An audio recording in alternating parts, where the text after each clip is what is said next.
Proibido ler.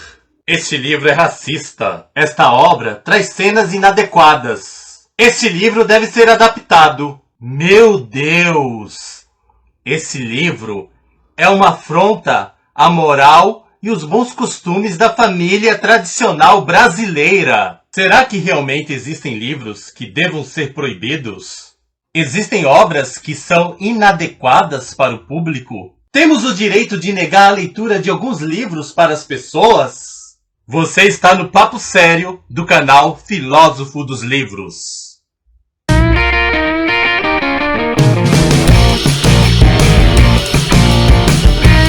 Olá, gente! Tudo bem com vocês? Hoje em dia tem surgido uma prática que é a da proibição de livros ou adaptá-los a uma linguagem menos ofensiva. E tudo isso ocorre por causa do politicamente correto ou da cultura de cancelamento. Mas a grande pergunta que fica é: será que realmente a gente pode negar a leitura de determinadas obras ao público? Será que realmente existem essas leituras inadequadas? O que vocês acham? Eu penso que esse é um assunto muito relevante para os dias de hoje e que vale a pena refleti-lo. E eu gostaria muito também de saber a opinião de vocês a respeito desse assunto. Vamos compartilhar, vamos colocar nos comentários, vamos debater.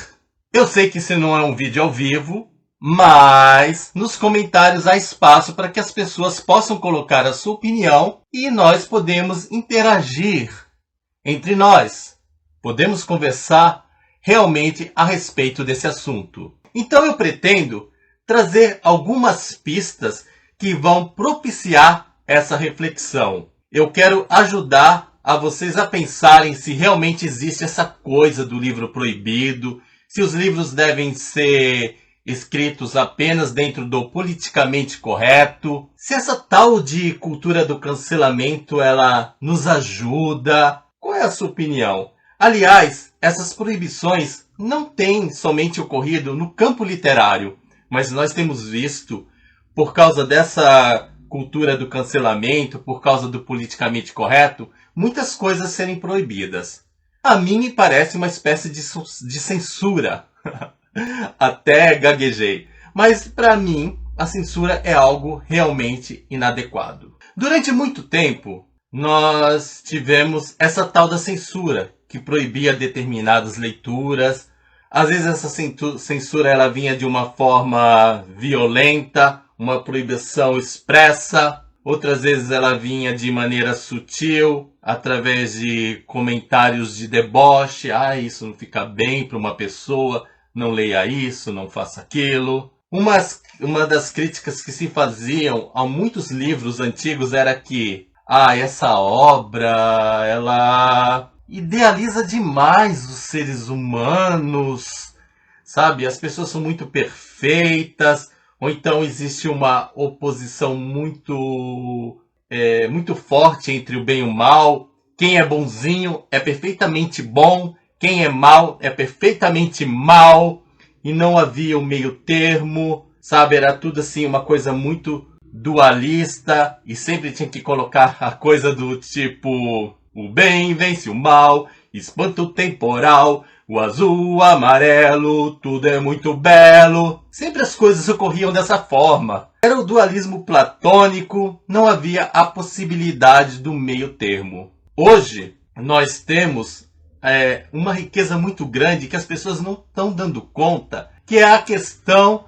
de termos personagens realmente humanos, pessoas de verdade, pessoas que trazem uma carga positiva, mas elas também trazem defeitos. Porém, eu não sei o que anda passando na cabeça das pessoas, mas elas estão meio que rejeitando essa coisa da humanidade. Então, por conta dessa rejeição, por conta do que eu já falei, o politicamente correto, a cultura do cancelamento, determinados livros têm sido rejeitados, outros estão sendo adaptados, porque essa linguagem é imprópria para tal público, ou essa linguagem é imprópria para todo mundo, não podemos falar, ou então cancela-se de uma vez.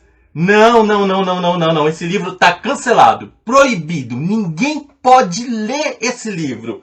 Caçadas de Pedrinho? Olha só, esse livro aqui, Caçadas de Pedrinho, proibidíssimo. Onde já se viu falar em matar onça? Não, não, não, não, não. Isso tá errado. Então, o que vocês acham? Vocês acham que deve existir livros proibidos? A minha opinião é que nenhum livro deve ser proibido. Todos os livros podem ser lidos e aproveitados. Porém, prestem bem atenção nisso que eu vou falar. Existem livros que são inadequados e existem livros que podem me fazer mal. Isso é uma grande diferença. Existe uma grande diferença entre livro proibido. Porque livro proibido é livro que não pode ser lido. Agora, um livro inadequado, ou um livro que me faz mal, ele contém apenas algumas restrições. Aí você fica pensando, mas será que é correto restringir? Olha, gente, evidentemente que em alguns casos, sim. Aí eu vou começar pelos livros inadequados. Livros inadequados não são inadequados para todos os públicos, mas para determinados públicos.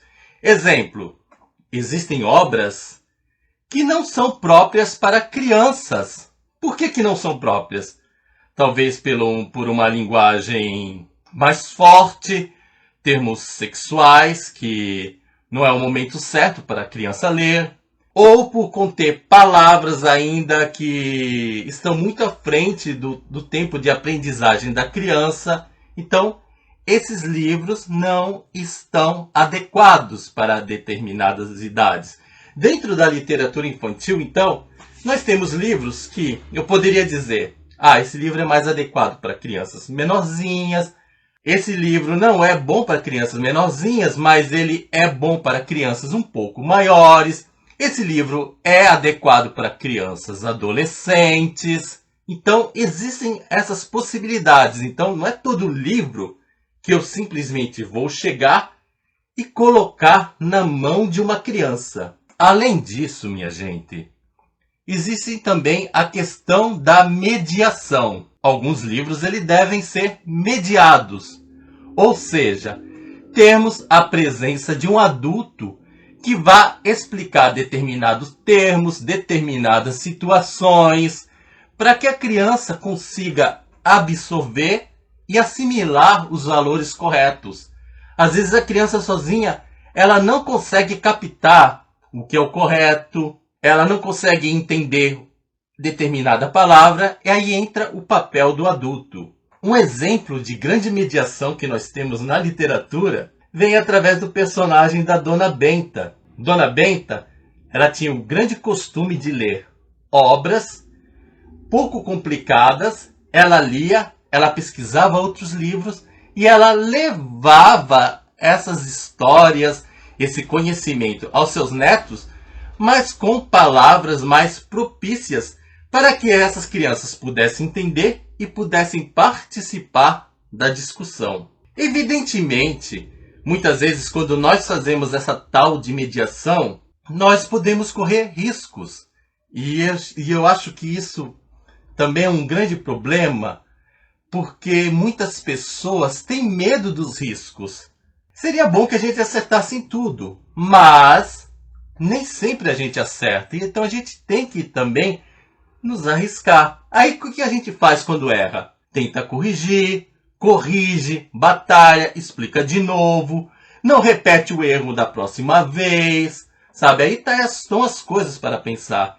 E também com isso, a gente pode aproveitar os erros mostrando para as crianças determinadas habilidades. Olha, minha criança, nem tudo na vida que você vai fazer, você vai acertar de primeira. Muitas vezes você também vai errar. Aí quando você erra, o que você vai fazer? Vai cruzar os braços e ficar assim, eu errei, não tem mais jeito. Eu não posso mais consertar a minha vida. Não, não é isso. Você vai mostrar para a criança que existem possibilidades. É claro que, às vezes, algum erro assim muito grave pode levar a determinados acidentes que não tenham conserto. E isso também a gente tem que mostrar para a criança, mas quando não se tem conserto, nós temos também que ensinar a conviver com os resultados dos nossos erros. Isso é outra habilidade. Então, dentro desse patamar de livros inadequados, nós temos que ver. Inadequados não significa inadequado para todo mundo. Nós temos que ver o público-alvo e temos que pensar numa mediação. Aí agora eu vou compartilhar uma experiência que eu tive, que foi na escola, começou como adolescente e depois eu tive a mesma experiência como professor. Na minha escola, uma professora de história, aliás, ela era historiadora, mas ela dava aula de educação moral e cívica e USPB. E eu não me lembro, olha lá como eu sou antigo, porque hoje em dia não tem mais educação moral e cívica e USPB, Organização Social e Política do Brasil. Mas na minha época tinha. E essa professora formada em história, que dava aula de educação moral e cívica e USPB, deu-nos um livro chamado Ser Negro no Brasil Hoje, que falava a respeito do racismo, o que nós devemos fazer para não sermos racistas, como trabalhar isso. Existia até um capítulo com piadas sobre negros, piadas realmente ofensivas, porém o livro utilizava essas piadas e nos mostrava por que elas estavam erradas. Eu, adolescente, a minha turma, nós tivemos uma experiência incrível. O resultado foi bastante positivo. Os alunos conseguiram assimilar esse valor, compreenderam perfeitamente que discriminar uma pessoa por conta da cor da pele é algo errado e foi uma experiência fabulosa. Essa aula foi uma das aulas que eu mais gostei na minha vida. Ela ficou muito marcada. Depois eu cresci, passei por uma experiência de seminário católico, estudei para ser padre. Aí eu larguei o seminário e me tornei professor de filosofia. E eu acredito que o tema do racismo seja algo legal para trabalhar numa aula de filosofia. E o livro Ser Negro no Brasil Hoje existia, aliás, ele ainda existe até os dias de hoje. E eu resolvi trabalhar com os meus adolescentes. Aí o que aconteceu? Na primeira classe que eu trabalhei, experiência maravilhosa. Na segunda, mais ou menos. Mas na terceira foi horrível. O capítulo que falava a respeito das piadas sobre o negro fez com que surgisse um resultado lastimável. No lugar dos adolescentes não fazerem as piadas, eles começaram a reproduzir e meio que se agredir. Aí eu fiquei assim pensando, mas qual foi o meu erro? A outra sala entendeu bem que isso estava errado, eles tiveram maturidade, eu tive uma experiência fabulosa, embora eu não lembre eu não lembro, ou melhor, eu não sei como foi a experiência dessa professora em outras salas de aula. Eu sei que na minha sala foi maravilhoso. E eu fiquei refletindo, por que isso? Por quê? Porque é o seguinte, gente. Quando a gente fala em livros adequados e inadequados, nós não podemos apenas considerar a idade, mas também o nível de maturidade do nosso público-alvo. E eu, professor inexperiente, não percebi isso.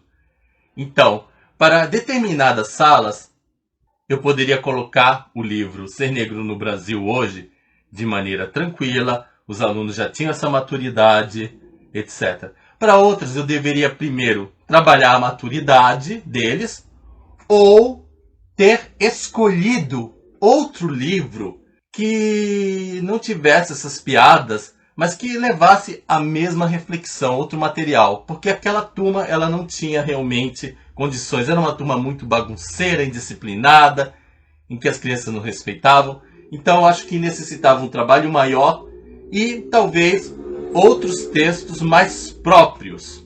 Aí eu vou entrar na questão Renações de Narizinho. É um livro que vocês sabem, tem expressões racistas. Proíbo? O que eu faço? O que vocês acham? Dentro da minha experiência, eu chego à seguinte conclusão. Primeira coisa, não é um livro para crianças muito pequenas. Exigem um certo nível de maturidade. Dentro desse público mais maduro, também eu creio que tem que ser uma leitura mediada. E dentro disso, eu também tenho que olhar a maturidade deles. Para um público mais maduro, mais consciente, que eu perceba que dê para trabalhar muito bem a questão do respeito, porque eles estão com a cabeça, digamos, mais ajuizada, eu posso colocar o texto nas mãos deles de forma tranquila. Mas se eu perceber que eles não têm essa capacidade, não tem nenhum problema eu pegar um Reinações de Narizinho adaptado, sem as expressões racistas. Aliás, já se lançaram algumas edições, não Reinações de Narizinho, mas a menina do narizinho arrebitado, que retira essas expressões racistas. Aí eu trabalho. Então não é questão de proibir, simplesmente, agora ninguém vai mais ler Reinações de Narizinho. Mas eu saber adequar ao público. Então, proibido não. Mas saber adequar, adaptar ao público é um caminho. Agora vamos chegar à questão dos livros que me fazem mal. Eu não acho que tenha que proibir em questão de adulto, mas determinados livros podem ter gatilhos que façam as pessoas sofrerem. Existem obras que eu mesmo não consigo ler, porque as cenas são muito pesadas, elas me causam nojo, elas me trazem lembranças tristes, então eu não vou ler porque eu não vou querer ficar sofrendo. Mas isso não me dá o direito de proibir essa leitura para outras pessoas, para outros públicos, para pessoas que querem estudar comportamentos, etc. Aí falar em estudar comportamentos, etc. Por exemplo, Reinações de Narizinho tem uma cena em que a Emília ela se chama a tia Anastácia de negra beiçuda. Aí as pessoas acham, tem que retirar e pronto. Olha, se de repente eu estiver trabalhando uma dinâmica de grupo com pessoas adultas e eu queira mostrar retratos de comportamentos realmente arrogantes, de pessoas que não medem palavras para ofender o outro, a cena da Emília cai perfeitamente para esse público adulto, para explicar isso. Olha, aqui ela não mede nenhuma palavra, ela estava tão nervosa que ela utilizou palavras de baixo calão e infelizmente nós temos pessoas que agem dessa forma sem um mínimo de respeito. Aí está um exemplo, um livro que foi adaptado por algumas editoras que retiraram essas expressões. De repente essa cena que foi retirada ela pode ser aproveitada para um outro tipo de reflexão. Então, na realidade, dentro dessa coisa do proibido, o que deve reinar é o bom senso, não a proibição, não a cultura do cancelamento. E aí eu vou entrar também na cultura do cancelamento. Para mim, a cultura do cancelamento é o que há de mais errado na sociedade atualmente. Não seria. Mais errado também já é um exagero. Mas seria uma das coisas mais erradas dentro da nossa sociedade. Por quê? Muitas vezes nós condenamos pessoas que calaram as vozes das outras, que não deixaram as outras pessoas falarem das suas opiniões. Quando eu uso a cultura do cancelamento, simplesmente cancelo, eu estou proibindo o outro de se expressar, eu não estou escutando a voz do outro, eu não sei o que o outro pensa e eu não estou criando consciência de fato. O correto seria o quê? O diálogo. O diálogo é muito importante, porque o nosso objetivo não é impor, não é conseguir as coisas a partir da força. Quem é mais forte vence. Mas o nosso objetivo é trazer as pessoas, é integrá-las na sociedade de maneira que elas possam pensar o correto. E o que é o correto? O correto é aquilo que está dentro dos valores de amor ao próximo e respeito. O que foge disso é errado, não tem jeito, não tem como dialogar. Mas não basta simplesmente fazer com que as pessoas repitam comportamentos. Sabe, uma pessoa que ela só age a partir de punições, de leis muito restritivas, ela não está consciente do seu papel. Ela não é uma pessoa amadurecida. Então cabe a nós chegar e dialogar. Por que a pessoa ela pensa desse jeito? Aí vai entrar aquela coisa que eu falei da adaptação. talvez determinadas palavras, determinados textos não sejam adequados, mas eu vou pegar palavras próprias, eu vou escolher textos, às vezes também auxílio de programas de televisão, e tudo isso, procurar o adequado para conversar com essas pessoas que não trazem os valores corretos em seu comportamento e poder corrigi-las, poder integrá-las na sociedade. Olha só, a gente viveu tanta coisa à base da proibição e nós já sabemos que isso não dá certo. Proibir não dá certo porque não cria consciência verdadeira. As pessoas elas agem somente quando tem aquela regra, aquela força coercitiva, porém, quando acaba essa força coercitiva, quando não se tem mais punição, elas voltam aos seus comportamentos errôneos, porque elas não estão amadurecidas de verdade. É claro que todo esse trabalho do bom senso é um caminho longo, é algo que exige muito trabalho, muita força de vontade, é algo que traz riscos, como eu já falei, mas nós não podemos ter medo de arriscar quando o investimento é fazer com que as pessoas se tornem pessoas melhores, que elas possam crescer na sociedade. Então, gente, é isso que eu tenho a lhes dizer nesse papo sério no canal Filósofo dos Livros. E eu espero sinceramente que vocês coloquem as suas opiniões em nossos comentários e que nós possamos debater. E se alguém quiser conversar comigo, na descrição desse vídeo também tem o meu WhatsApp e nós podemos conversar, debater, ter aquele diálogo maravilhoso, não com o objetivo de ter vencedores, tipo, eu vou debater com você, eu te venço no debate, ou você me vence no debate. Mas o objetivo é sairmos todos vencedores, porque a grande vitória é o caminho da verdade. Então, gente, é isso. Espero que vocês tenham gostado. Não se esqueçam de dar o seu joinha e eu aguardo vocês em nosso próximo vídeo. Tchau!